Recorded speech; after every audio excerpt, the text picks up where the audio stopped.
Sarah Martinez walked into Precision Arms Sporting Goods store on a crisp Tuesday morning, her worn denim jacket and faded jeans making her look like any other customer browsing for hunting gear. The bell above the door chimed softly as she stepped inside, immediately hit by the familiar smell of gun oil and leather holsters that reminded her of home. Behind the counter stood three employees who looked up from her conversation about weekend hunting plans. Jake Thompson, the store manager with his thick beard and camouflage cap, barely glanced her way before returning to his discussion with Danny Rivers, a younger clerk who spent most of his shifts talking about his collection of tactical gear. The third employee, Marcus Webb, at least nodded in her direction, though his expression suggested he was already calculating how little she might spend. Sarah moved quietly through the aisles, her trained eyes scanning the selection of rifles displayed behind locked glass cases. She paused at the precision rifle section, studying a custom-built .308 Winchester that caught her attention. The craftsmanship was impressive, with a heavy barrel designed for long-range accuracy and a high-quality scope mounted perfectly. "Can I help you find something?"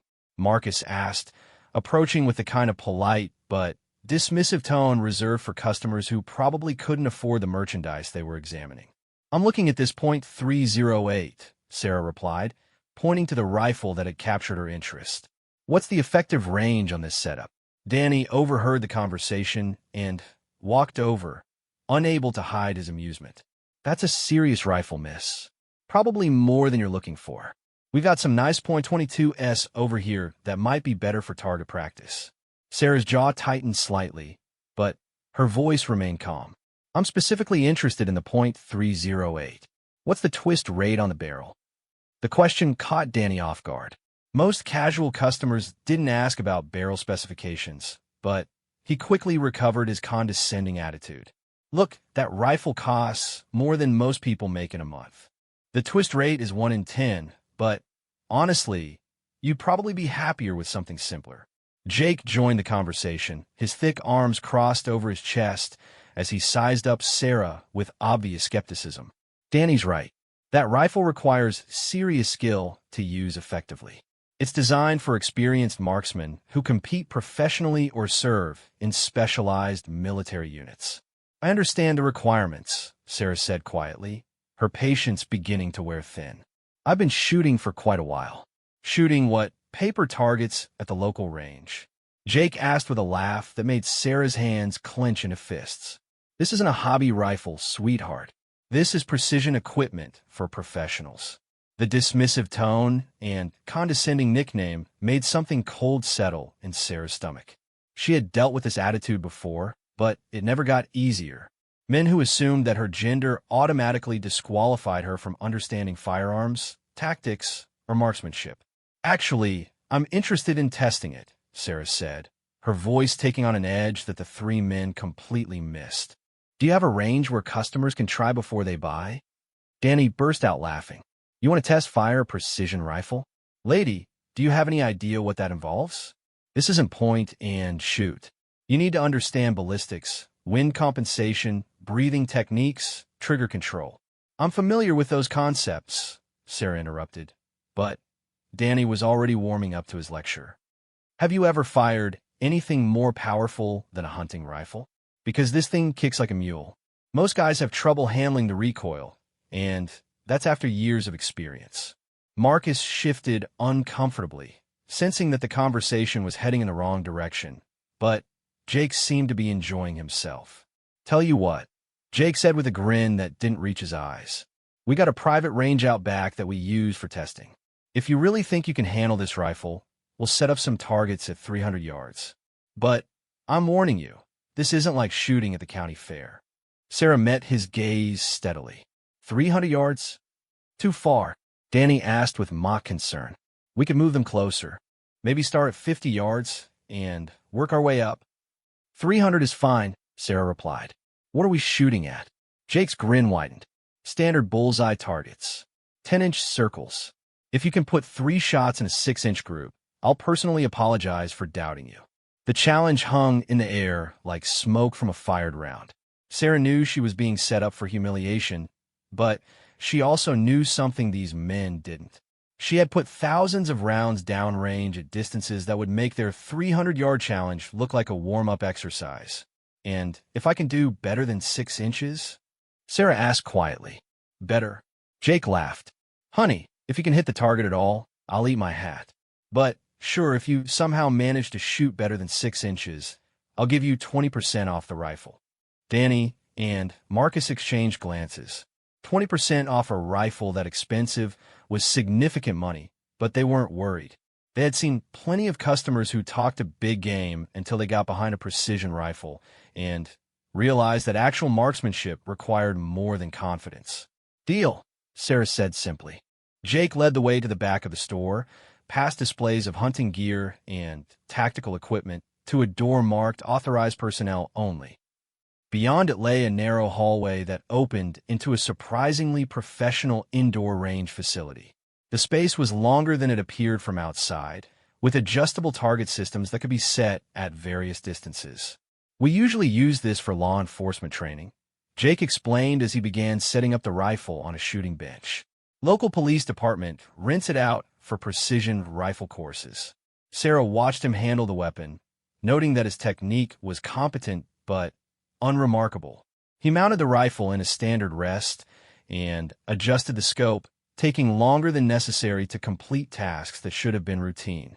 Ammunition is match grade 168 grain, Jake said, loading the magazine with unnecessary fanfare. Each round costs about $3, so don't waste them.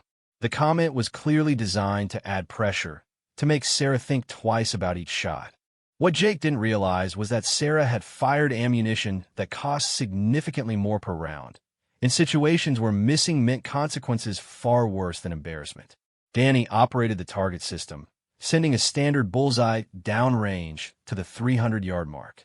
At that distance, the 10-inch target looked impossibly small through the scope, just a tiny circle that most recreational shooters would struggle to hit consistently. "Whenever you're ready," Jake said, stepping back with his arms crossed. "Take all the time you need to get comfortable." Sarah approached the rifle with movements that were economical and precise. She adjusted the stock length with quick, confident motions that suggested familiarity with the weapon system. Her hand found the grip naturally, finger indexed alongside the trigger guard rather than on the trigger itself. She settled behind the scope and immediately began making subtle adjustments that the three men didn't recognize, but that spoke to extensive training. The way she positioned her body, controlled her breathing, and aligned herself with the rifle was textbook perfect, but they were too busy exchanging confident glances to notice. "Remember to squeeze the trigger straight back," Danny offered helpfully. "Don't jerk it, or you'll pull your shot off target." Sarah didn't respond. She was in her zone now, the familiar ritual of preparation taking over. Breathing steady and controlled, heartbeat regulated, mind clear of everything except the target and the shot. The first round surprised all three employees. The sharp crack of the rifle was followed immediately by a metallic ping from the target holder as the bullet found its mark.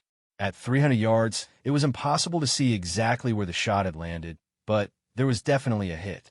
"Not bad," Jake admitted grudgingly. "Let's see if you can do it again." The second shot came 30 seconds later, another sharp crack followed by the same metallic ping. Sarah's breathing hadn't changed. Her position remained rock steady, and her movements were smooth and deliberate. "Lucky streak," Danny muttered, but his voice lacked conviction. The third shot sealed their fate. Another perfect execution, another metallic confirmation of impact. Sarah cleared the rifle and stepped back from the shooting bench, her expression calm and controlled. "Let's see the target," she said quietly. Jake activated the target return system with hands that weren't quite steady. As the bullseye traveled downrange toward them, the three men crowded around the viewing station, their confident attitudes evaporating with each yard the target covered.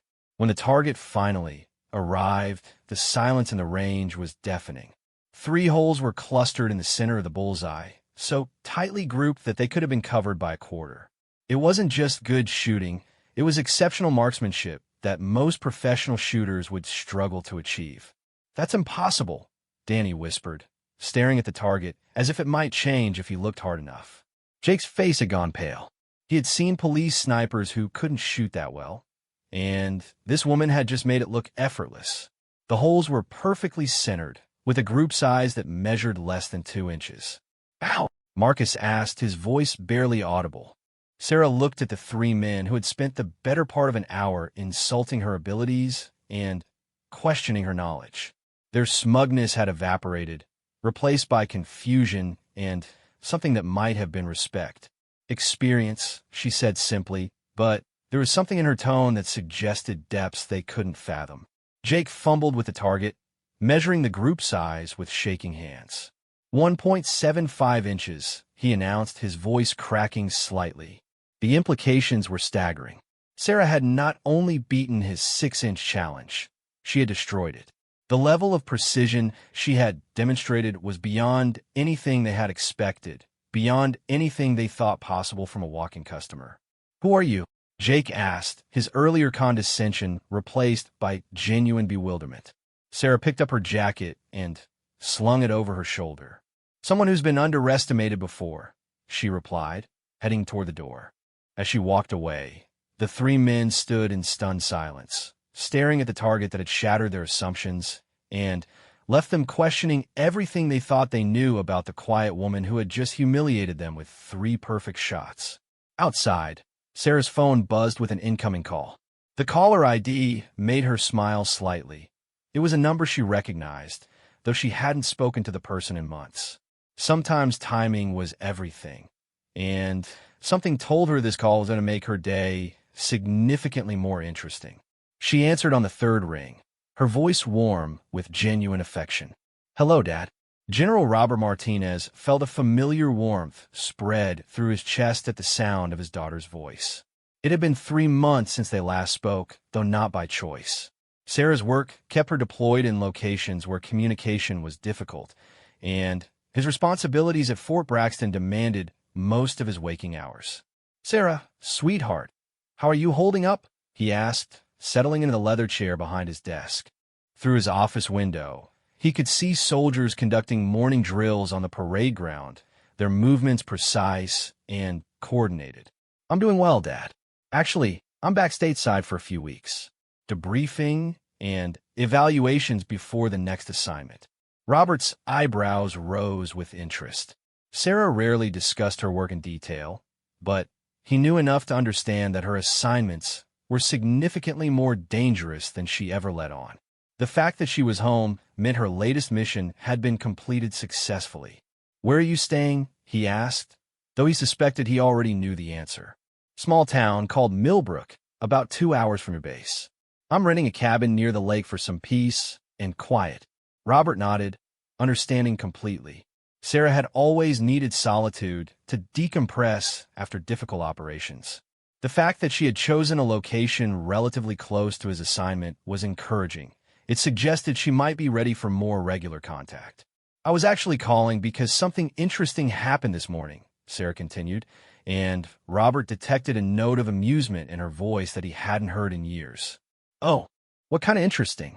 Sarah told him about her visit to Precision Arms, describing the employees' attitudes and their reaction to her shooting demonstration. As the story unfolded, Robert found himself alternating between anger at the treatment his daughter had received and pride at how she had handled the situation. "They had no idea who they were dealing with," he said when she finished. "I assume you didn't enlighten them?" "Not yet," Sarah replied, and Robert could practically hear her smile. "But I have a feeling that might change soon." Before Robert could ask what she meant, his aide knocked on the office door. Lieutenant Colonel James Harrison entered with an expression that suggested urgent business. "Sir, we have a situation that requires your immediate attention," Harrison said, glancing apologetically at the phone in Robert's hand. "Hold on, Sarah," Robert said into the receiver before covering the mouthpiece. "What kind of situation, James?" "It's about the upcoming joint training exercise with the 75th Ranger Regiment. The precision rifle demonstration we had planned for this afternoon has hit a snag." Robert's face darkened. The exercise was designed to showcase the capabilities of Special Operations Forces to visiting congressional representatives and international military observers. It was a critical event for maintaining funding and building relationships with allied forces. What kind of snag? Sergeant Phillips, our designated marksman for the demonstration, was injured in a vehicle accident last night. Broken wrist, he's out for at least 6 weeks.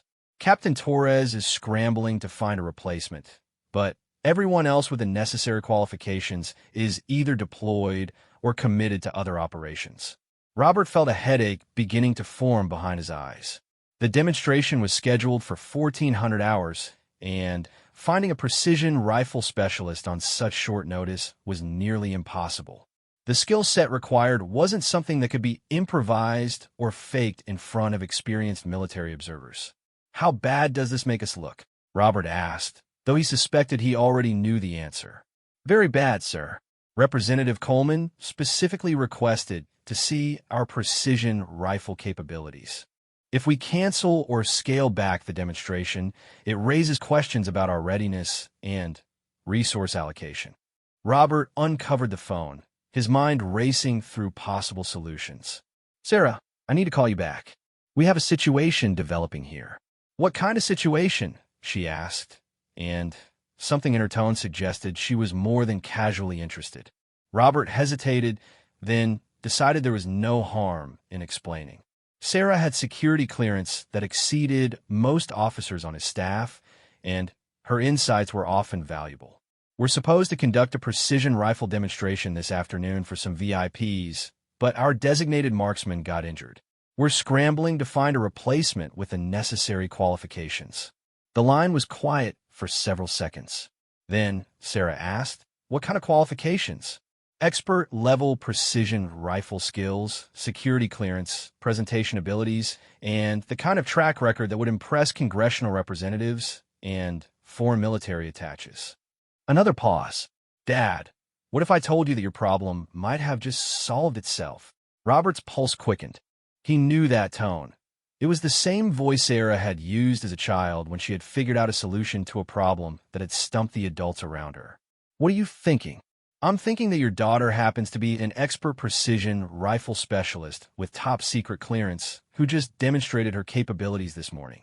And I'm thinking that those gun store employees who spent an hour insulting me might benefit from learning exactly who they were dealing with."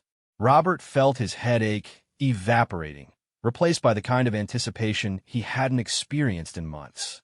The pieces were falling into place in a way that seemed almost too good to be true. "Are you proposing what I think you're proposing?" he asked carefully. "I'm proposing that you have a problem that needs solving, and I have the skills to solve it. Plus, I think it's time those 3 men learned what happens when you underestimate the wrong person." Lieutenant Colonel Harrison watched his commanding officer's face transform from stress to something that looked suspiciously like anticipation mixed with parental pride. "James," Roberts said, covering the phone again, "what's the security protocol for bringing in outside specialists for demonstrations?" "If they have appropriate clearance and are vouched for by a general officer, we can expedite the process." "Why? Do you have someone in mind?" Robert looked at the phone in his hand, thinking about his daughter's capabilities and the justice of the situation. Sarah had spent years serving her country in operations that would never be publicly acknowledged, facing dangers that most people couldn't imagine. She had earned the right to some recognition, even if it was just showing up 3 arrogant gun store employees. "I might have exactly the person we need," he said into the phone. "Sarah, how would you feel about conducting a little demonstration for some VIPs this afternoon?" "I'd be honored, Dad, but I have one condition." "Name it." "I want to invite those 3 gun store employees to watch.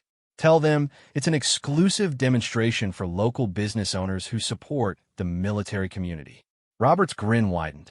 He could already picture the scene: Jake, Danny, and Marcus standing in the audience, expecting to see some routine military exercise, only to discover that the woman they had mocked was about to demonstrate skills that would make their jaws drop. "Consider it done. Can you be here by noon for briefing and preparation?" "I'll be there by 11:30. "And Dad, thank you for trusting me with this." "Sweetheart, I trust you with my life. This demonstration is nothing compared to some of the things you've accomplished." After ending the call, Robert turned to Harrison, who was waiting with obvious curiosity. "James, I need you to make some calls. First, contact Precision Arms Sporting Goods Store in Millbrook. Speak to the manager and invite him and his staff to this afternoon's demonstration as honored guests. Tell them it's recognition for their support of the military community. Harrison raised an eyebrow, but nodded. Yes, sir. Anything else? Yes. Prepare the observation area for additional guests, and make sure we have the best possible setup for the precision rifle demonstration. I want everything perfect, targets at multiple distances, wind flags, spotting scopes for the observers. Sir, may I ask who our replacement marksman is going to be? Robert's smile was equal parts pride and anticipation. Someone who's going to remind everyone in attendance why they should never underestimate a soldier based on appearances.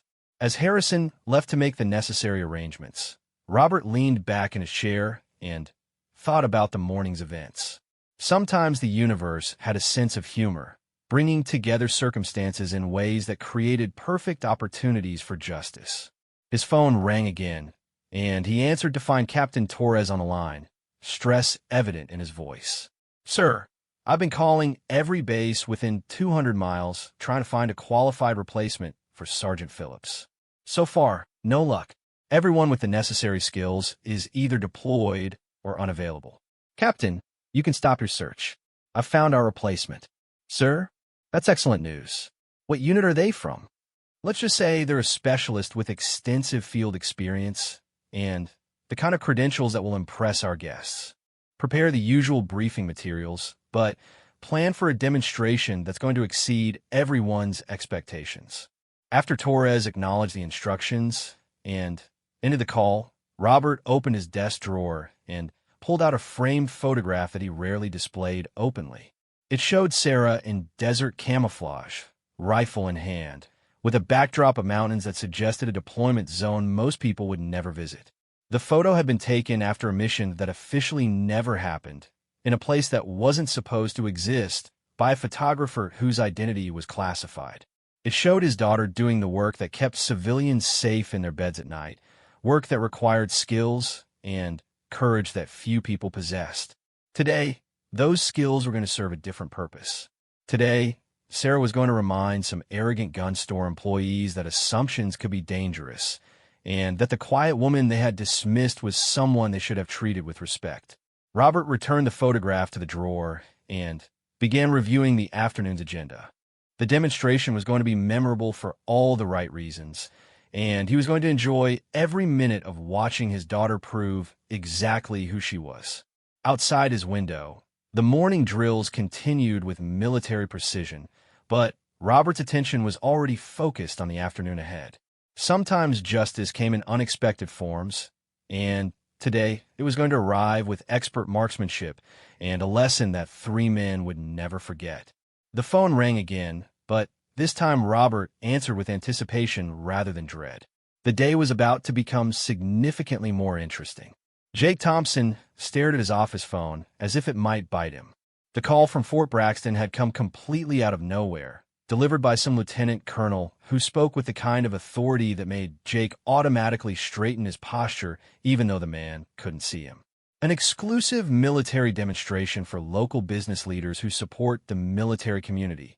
Jake repeated to Danny and Marcus, who had gathered in his cramped office behind the gun store's main retail space. That's what the man said.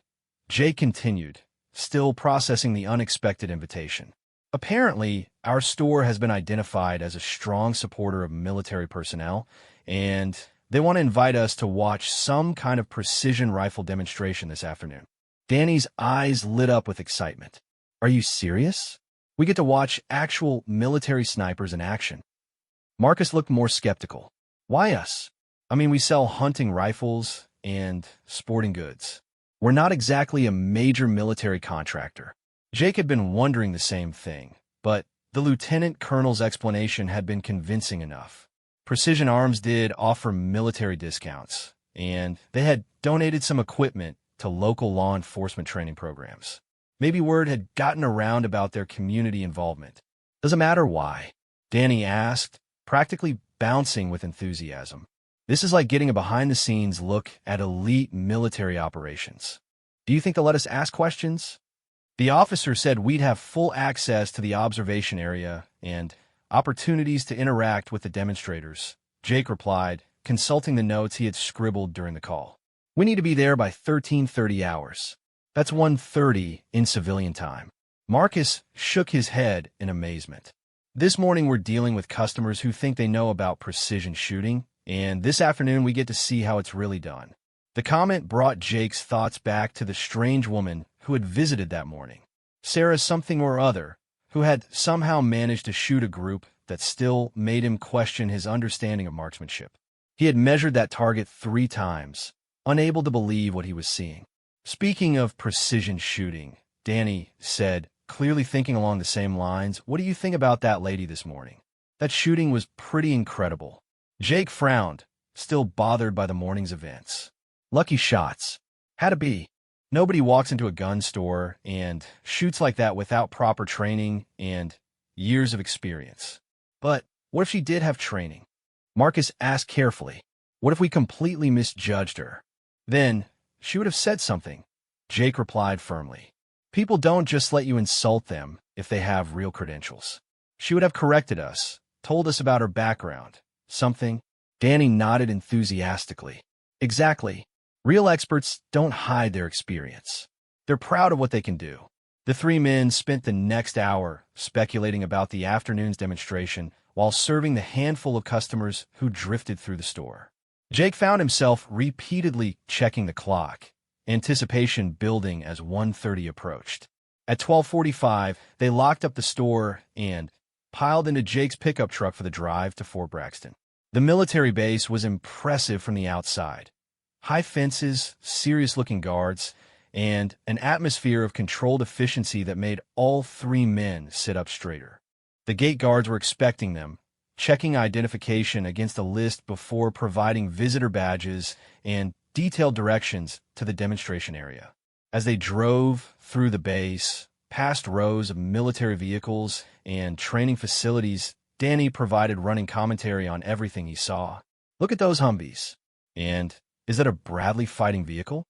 Man, this place is like a military theme park.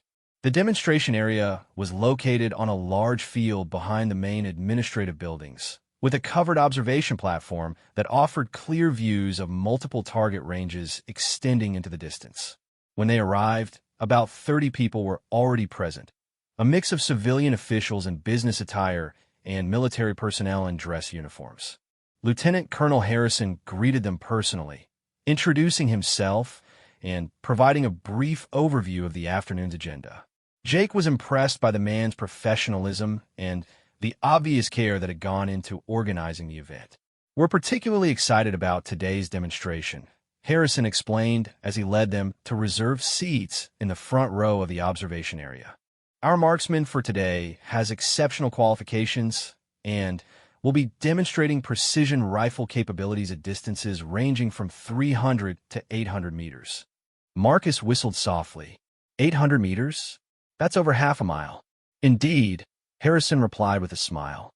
You'll be seeing marksmanship at the highest level. As they settled into their seats, Jake noticed several congressional representatives he recognized from news coverage, along with what appeared to be foreign military officers in unfamiliar uniforms. This was clearly a significant event, not some routine training exercise. Ladies and gentlemen, a voice announced over the public address system, please welcome General Robert Martinez, commanding officer of Fort Braxton. The general who approached the podium was an imposing figure, tall, distinguished, with the bearing of a man accustomed to command. His uniform displayed ribbons and decorations that suggested extensive combat experience and high-level responsibilities. Thank you all for joining us today, General Martinez began, his voice carrying easily across the observation area. Precision rifle marksmanship represents one of the most demanding disciplines in military service, requiring not only technical skill, but also the mental fortitude to perform under extreme pressure. Jake found himself leaning forward, captivated by the general's presence and obvious expertise. This was a man who commanded respect simply by standing at a podium.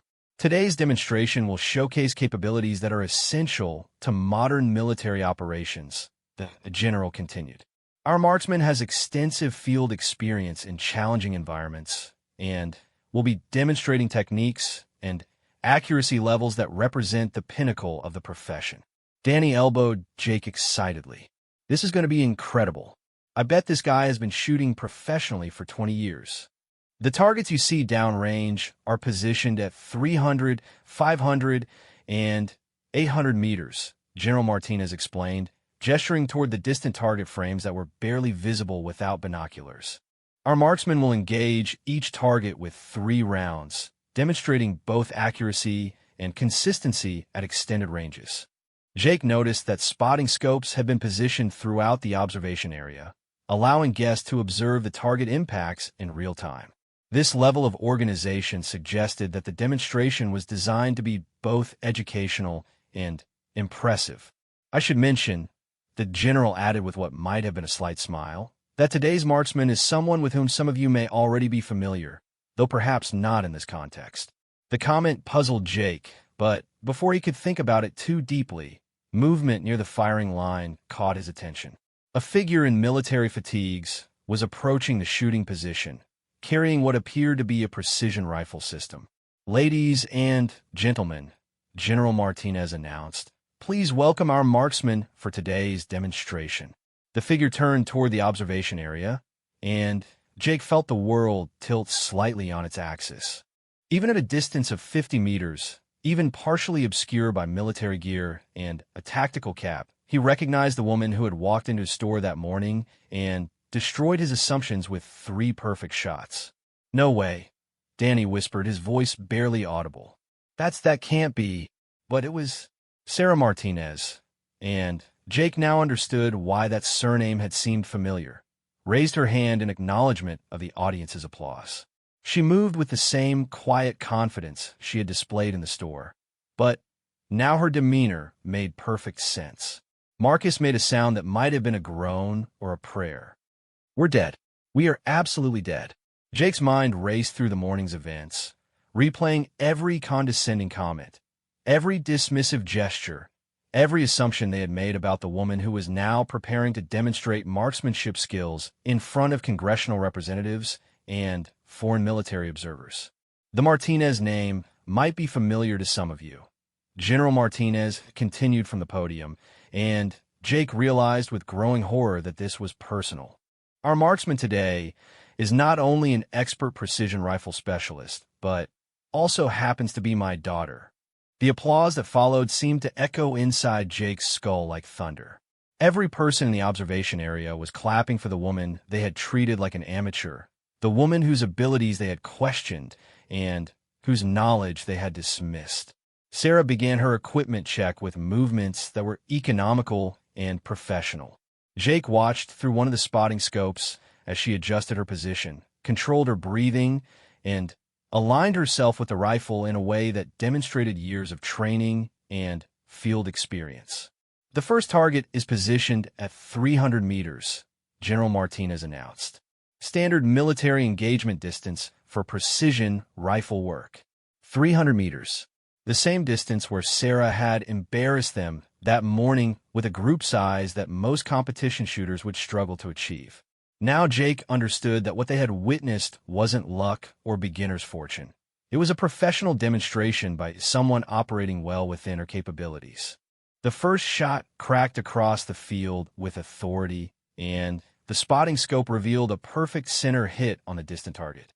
The second and third shots followed in rapid succession, each one finding the exact center of the bullseye with mechanical precision.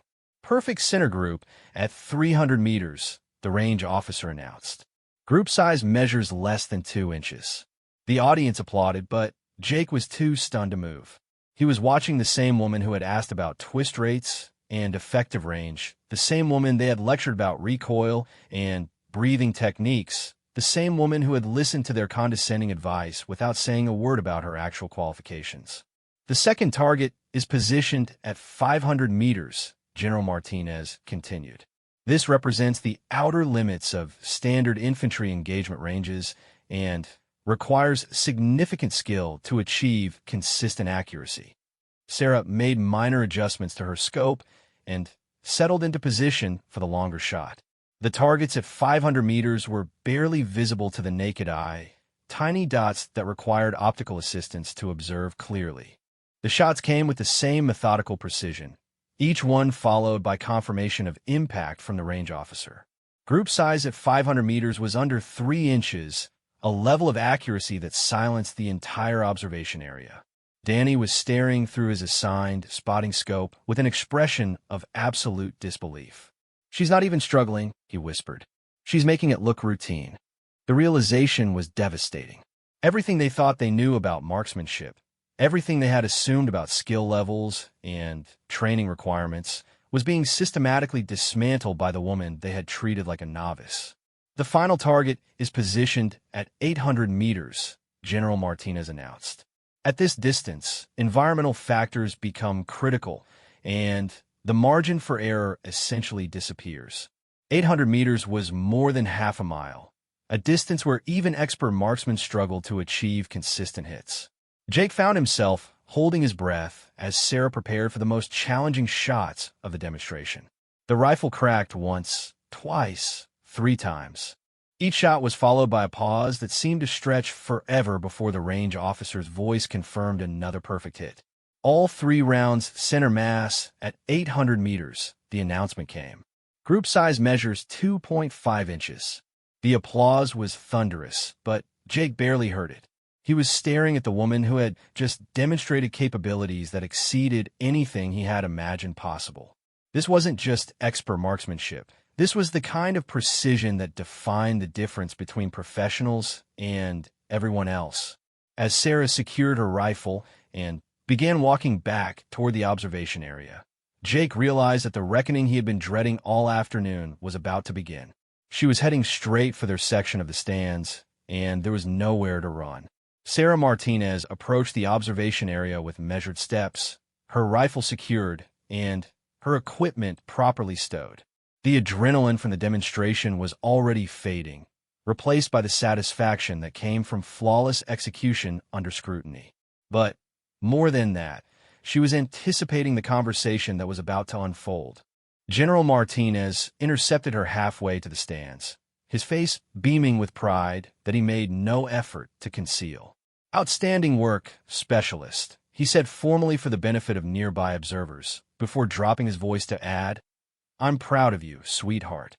"Thank you, sir," Sarah replied, matching his formal tone, while her eyes found the 3 men from Precision Arms who were sitting in the front row looking like they wished the ground would swallow them whole. "I believe you have some guests you'd like to greet," her father said, following her gaze to the gun store employees. "Indeed I do, sir. With your permission." General Martinez nodded, then addressed the gathering crowd of VIPs who were approaching to offer congratulations. "Ladies and gentlemen, if you'll excuse me, I need to conduct some brief interviews with our marksmen. Please feel free to examine the targets and ask questions of our range officers."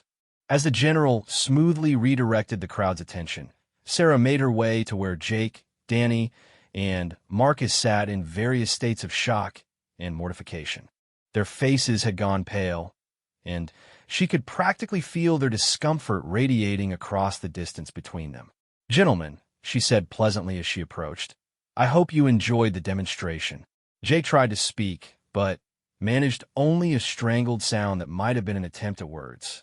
Danny stared at her with the expression of someone who had just watched his understanding of reality collapse, while Marcus appeared to be calculating whether it was possible to simply disappear through force of will.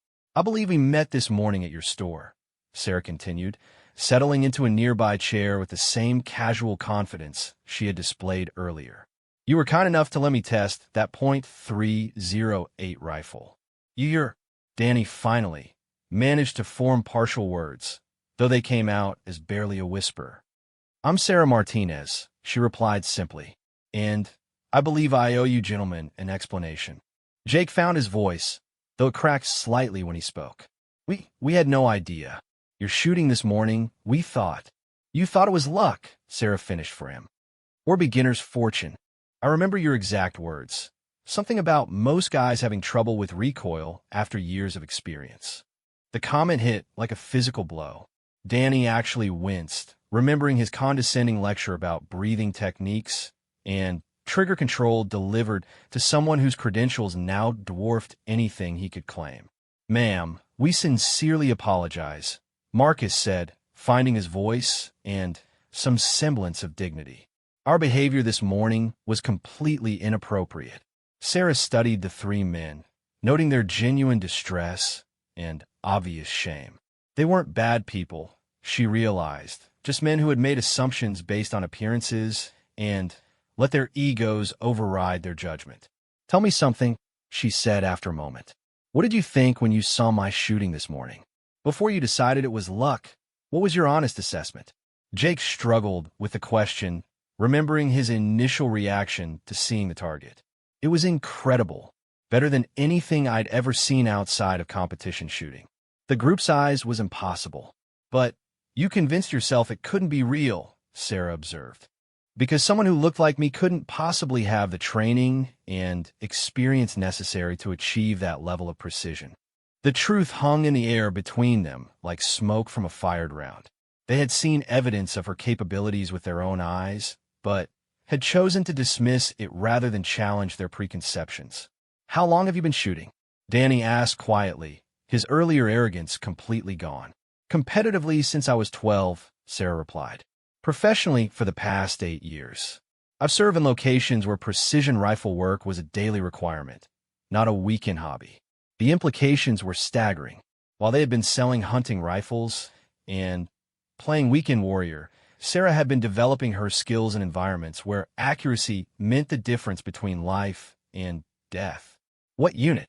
Marcus asked, recognizing that he was speaking to someone whose military experience vastly exceeded his own brief stint in the National Guard. Sarah's smile was polite, but evasive. "I'm afraid that's classified. Let's just say it's specialized work in interesting places." Jake was beginning to understand the magnitude of their mistake. This wasn't just about underestimating a customer's shooting ability. They had insulted a professional soldier whose service record was apparently classified at levels he couldn't imagine. "The rifle you were examining this morning," he said slowly, "you weren't shopping for a hobby gun." "No," Sarah confirmed. "I was looking for something to use during my leave time. Shooting is relaxing for me, and I wanted to maintain my skills while I'm stateside." Danny made a sound that might have been laughter or despair. "You were looking to buy a precision rifle for relaxation, and we treated you like you'd never seen one before." "The twist rate question should have been your first clue," Sarah pointed out gently. "Most casual shooters don't know enough to ask about barrel specifications." The comment stung because it was absolutely true. Her technical questions had been sophisticated, but they had been so focused on her appearance and their assumptions that they had completely missed the obvious indicators of expertise. "What about when I asked to test fire the rifle?" Sarah continued. "Did it occur to you that someone without experience might not be eager to demonstrate their shooting in front of store employees?" Jake closed his eyes, remembering his confident challenge and his certainty that she would embarrass herself. He had been so sure of his superior knowledge, so convinced that his experience selling firearms made him an expert compared to any walk-in customer. "We made complete fools of ourselves," he said quietly. "You made assumptions," Sarah corrected. "It happens. The question is what you learned from it." Lieutenant Colonel Harrison approached their group, his expression suggesting official business. "Ms. Martinez, the general would like you to meet with Representative Coleman and the foreign attaches for a few minutes.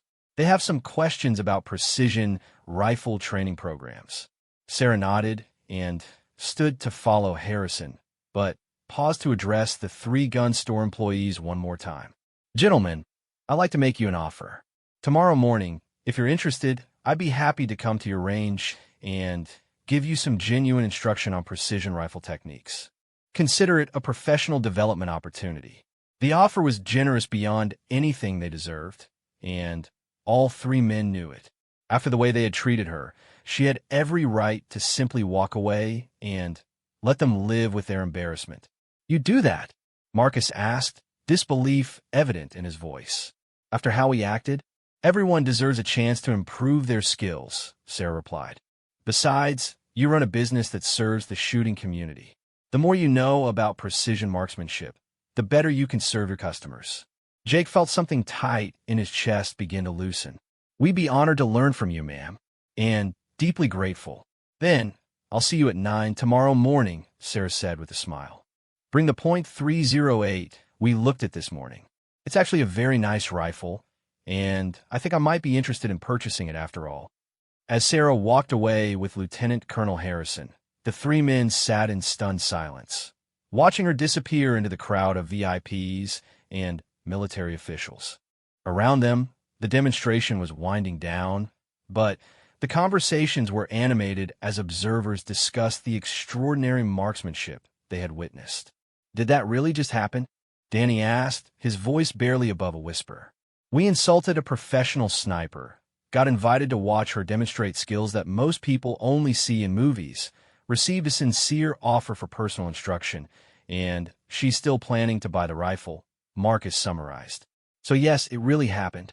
Jake was quiet for a long moment, processing the events of the day and the lessons they contained. When he finally spoke, his voice carried a weight of understanding that hadn't been there that morning. We need to change how we do business, he said. No more assumptions. No more judging customers based on appearances. If today taught me anything, it's that we don't know nearly as much as we thought we did. Danny nodded emphatically. Did you see those shots at 800 meters? I couldn't even see the target clearly, and she was putting rounds into groups smaller than my fist. The technical questions she asked this morning make perfect sense now, Marcus added. She was evaluating equipment like a professional because that's exactly what she is. As they prepared to leave the base, Jake found himself thinking about Sarah's offer to provide instruction. It was more than generous. It was educational opportunity that money couldn't buy, training from someone whose credentials were apparently classified by the government. Tomorrow morning is going to be interesting, he said as they walked toward the parking area. Tomorrow morning is going to be humbling, Danny corrected. I have a feeling we're about to learn just how much we don't know about precision shooting. Marcus stopped walking and turned to face his colleagues. You realize what this means, don't you? We're getting personal instruction from someone who just demonstrated marksmanship that impressed congressional representatives and foreign military officers. The magnitude of the opportunity was slowly sinking in. Sarah Martinez wasn't just offering to teach them. She was providing access to knowledge and techniques that were normally reserved for elite military units and special operations forces. We need to be ready to learn, Jake said firmly. No ego, no defensiveness, just genuine desire to improve our understanding. As they drove away from Fort Braxton, each man was quiet, lost in his own thoughts about the day's events and the lessons learned. The morning's arrogance had been replaced by humility, and their assumptions about expertise had been thoroughly dismantled by someone whose quiet competence made their pretensions seem foolish. Tomorrow would bring new understanding and genuine respect for capabilities they had never imagined. But, more importantly, it would mark the beginning of a transformation in how they approached their business and treated their customers. Sometimes the most valuable lessons came in the most unexpected packages, delivered by people who looked nothing like what you expected an expert to be.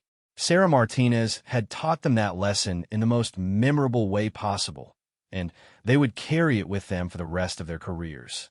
The morning sun cast long shadows across the Precision Arms parking lot as Jake Thompson unlocked the store's front door, his hands shaking slightly from a combination of nervousness and anticipation. Danny and Marcus arrived within minutes, both carrying coffee and wearing expressions of excited anxiety that matched Jake's own feelings. Think she'll actually show up? Danny asked, checking his watch for the third time in 5 minutes. After yesterday, I'm not questioning anything about Sarah Martinez, Marcus replied, arranging the shooting bench and equipment they had prepared the night before. If she said 9 o'clock, she'll be here at 9 o'clock. Jake had spent most of the previous evening researching precision rifle techniques online, trying to educate himself about the skills they were about to witness. The more he learned, the more impressive yesterday's demonstration became. 800-meter shots with sub-MOA accuracy weren't just good shooting. They represented mastery of a discipline that took years to develop. At exactly 9 o'clock, Sarah's rental car pulled into the parking lot. She emerged wearing civilian clothes that looked practical and comfortable, dark jeans, hiking boots, and a simple jacket that suggested she was ready for serious work rather than casual conversation. "Good morning, gentlemen," she said as she approached, carrying a soft rifle case and a small bag of equipment. "Are you ready for some real instruction?" "More than ready," Jake replied, surprised by how much he meant it. "We set up the shooting bench and prepared targets at various distances." Sarah smiled approvingly as she surveyed their preparations. "I can see you've put some thought into this. Let's start with the basics and work our way up to more advanced techniques." She opened her case to reveal a precision rifle that made the store's inventory look like toys by comparison. The weapon was clearly custom-built, with modifications and accessories that spoke to serious professional use.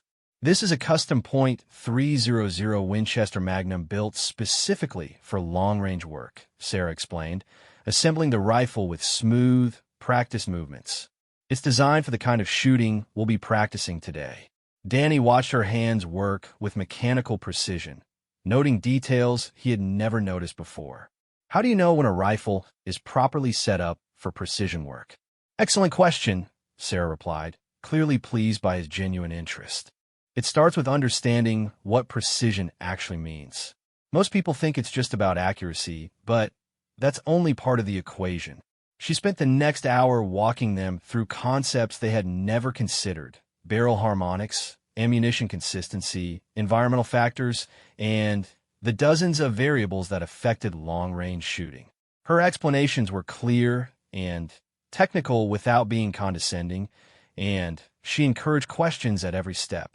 "Now let's see your current technique," she said, gesturing toward the store's .308 rifle they had set up on the shooting bench. "Jake, why don't you take the first shots?" Jake approached the rifle with significantly more humility than he had possessed 24 hours earlier. Under Sarah's watchful eye, he attempted to demonstrate his best shooting form, but he could feel her analyzing every movement. "Your position is fundamentally sound," she said after he fired 3 shots at the 300-yard target, "but there are several adjustments that will improve your consistency." What followed was the most thorough instruction any of them had ever received. Sarah corrected tiny details in their breathing, subtle flaws in their trigger control, and positioning errors they hadn't even known they were making. Each adjustment seemed minor individually, but the cumulative effect was transformational. "Danny, try those same 3 shots with the modifications we just discussed," Sarah instructed. Danny's group size immediately improved by 30%, a difference that would have taken him months to achieve through trial and error. His face lit up with the kind of excitement that comes from sudden understanding. "I can feel the difference," he said, amazement evident in his voice. "Everything feels more stable, more controlled." "That's the beginning of real precision shooting," Sarah explained. "It's not about natural talent or expensive equipment. It's about understanding the fundamentals and applying them consistently." Marcus took his turn at the rifle, incorporating the lessons he had observed during Jake and Danny's instruction. His shots were even better, forming a tight group that would have been impossible for him to achieve just hours earlier. "This is incredible," Marcus said, studying his target through the spotting scope. "I had no idea I was making so many basic errors." Sarah nodded approvingly. "Most people don't, because no one has ever taught them proper technique. You've been shooting for years, but you've been practicing flawed methods that limit your potential."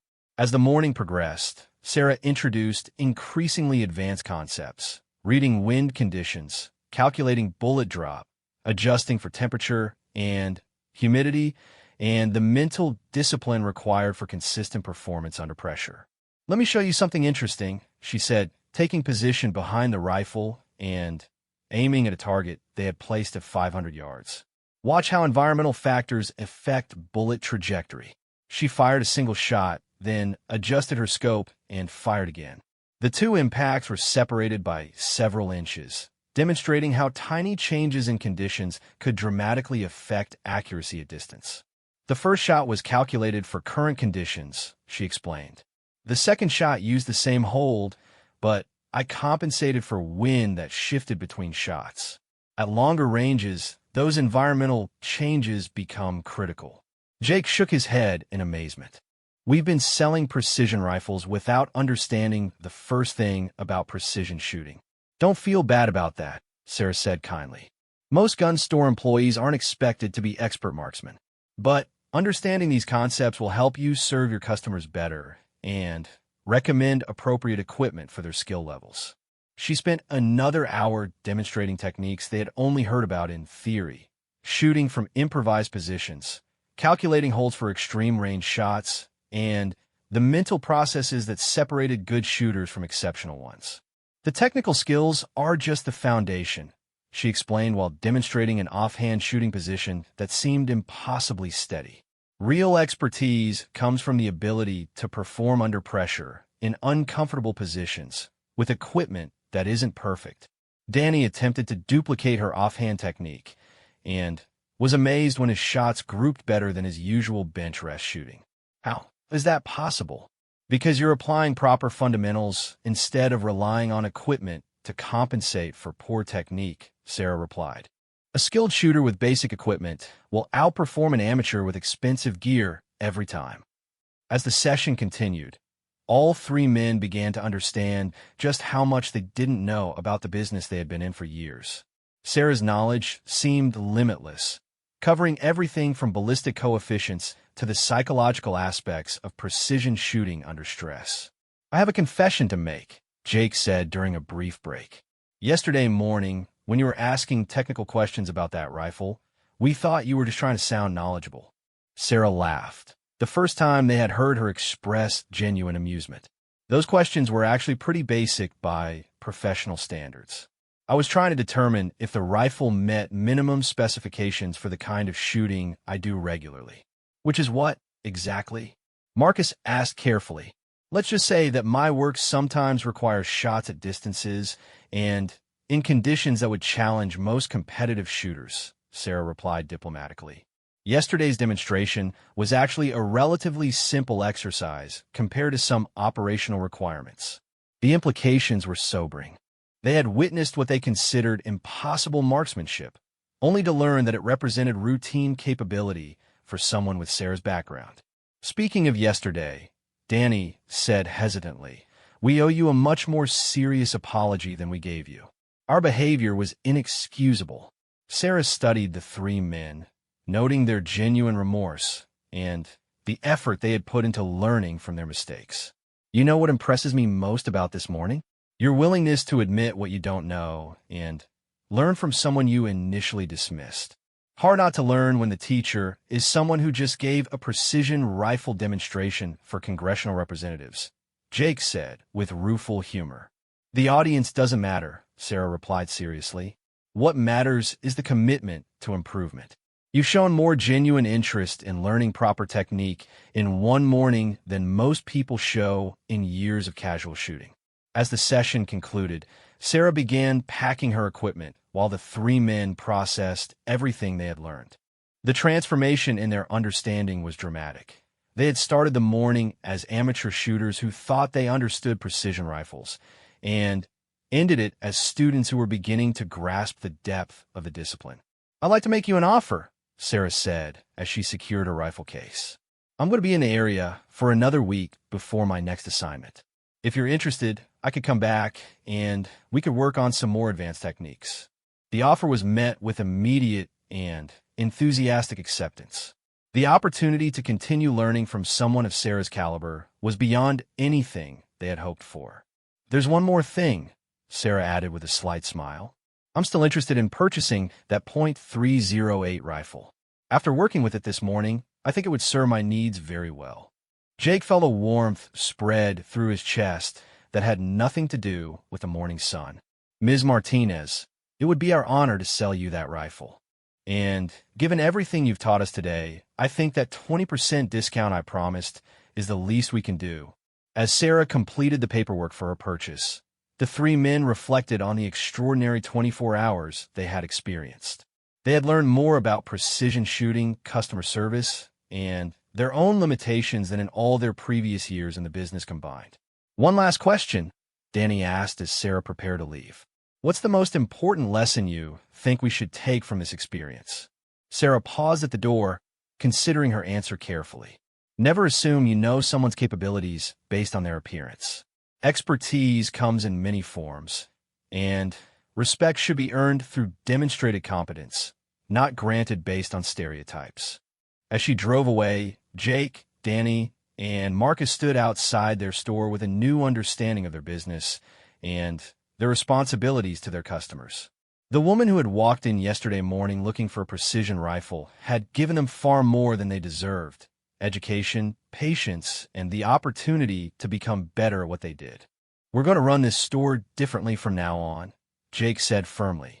Every customer gets treated with respect, and we never make assumptions about anyone's background or capabilities. Agreed, Marcus replied.